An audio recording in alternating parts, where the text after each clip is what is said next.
things about the Garrison Petawawa Military Museum is kids get to come in and actually get to touch things and try things. Not all of them, but some of them. And one of the things that they can actually take a look at and try are this communications equipment. Shay and I were just talking about this. They would have been able to wear the earphones. They had the little handsets, and they would push the button, you said? Yes. To talk. So they would have been receiving signals. It would have sounded like dots and dashes or beep, beep, beep, beep, beep, beep, beep. That would have been relayed this way by someone pushing this button. This is one of my favorite exhibits at the museum because my grandfather was a signal operator during World War II, and he received Morse code messages and passed them on. So come out to the museum. It's a great place to take a look. It's a great place to have your kids actually be able to touch a piece of history.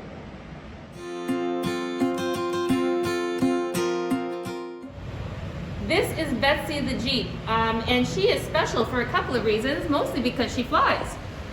When you come to the museum, you're going to take a look at Betsy, and you're going to see that there are little parachutes that are all over her, painted on her, and for every parachute is a time that they took Betsy and they parachuted her out of an airplane down to the ground. As you go through, you're going to notice that some of the parachutes are upside down. That's not a mistake that they made when they were doing the spray painting. Those are the times that Betsy landed upside down. So all I challenge you to do is when the museum reopens, come to the museum, walk around, count the number of parachutes, and see how many times Betsy went for a fly. This is a parachute flare from World War II. I'm not going to pretend I know a lot about parachutes and parachute flares, but from what it's been explained to me, this little parachute would have been attached to a flare or a light that would have been dropped during a mission. And the person who donated this was on that mission, and he asked all the people that he was jumping with to sign this as a commemoration. It was coming towards the end of World War II, and they were jumping over the Rhine in Germany. This was towards the end of the war, and the tides were turning. Unfortunately, 2 of the men who signed this flare actually passed away in that mission, and 3 others were wounded. But it's a beautiful, beautiful memory of the people, of the names. Oftentimes we talk about World War II and we think about the army, we think about the soldiers, but you have to remember there's a name and a person behind every single one of them. So one of the important things in the history of Petawawa is the Afghanistan years, and many, many soldiers from Petawawa would have gone to Afghanistan. This is a scrapbook that the community put together, and it's on display at the museum, and you can take a look through it, but there's different pages. People sent letters, people sent pictures, people sent information. They had letters. Kids drew things and put them in, and this entire book would have been sent to Afghanistan. And what it would have been is it would have been a scrapbook. It would have been a message to the soldiers from home.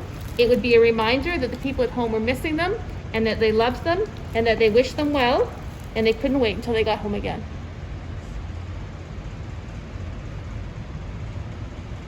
I am here with Merritt the lion, and this is actually a real taxidermy lion, so I don't want to touch him. But this lion is here because he was actually a mascot of one of the Air Force units.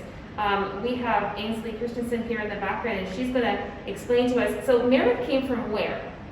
So Merritt is actually was sired by a lion that belonged to Sir Winston Churchill. And the squadron decided to adopt him in 1943 to become the mascot of 427 Squadron, who was also adopted by MGM Studios, whose mascot is a lion.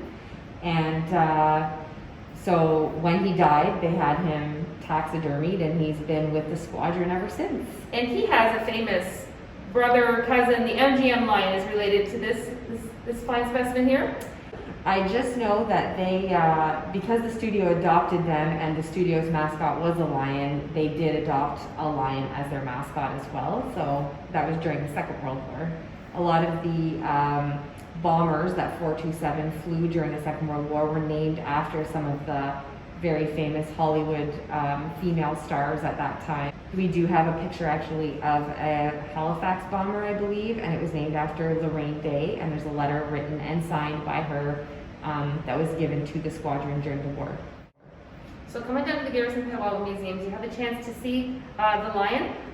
It's remarkably real looking, and you have a chance to take a look at those pictures of the airplanes and see those letters that were written. And you have to think of what kind of morale boost that would have been for the people who were serving on that plane to get that letter and to know that there were people thinking of them and hoping for the best for them.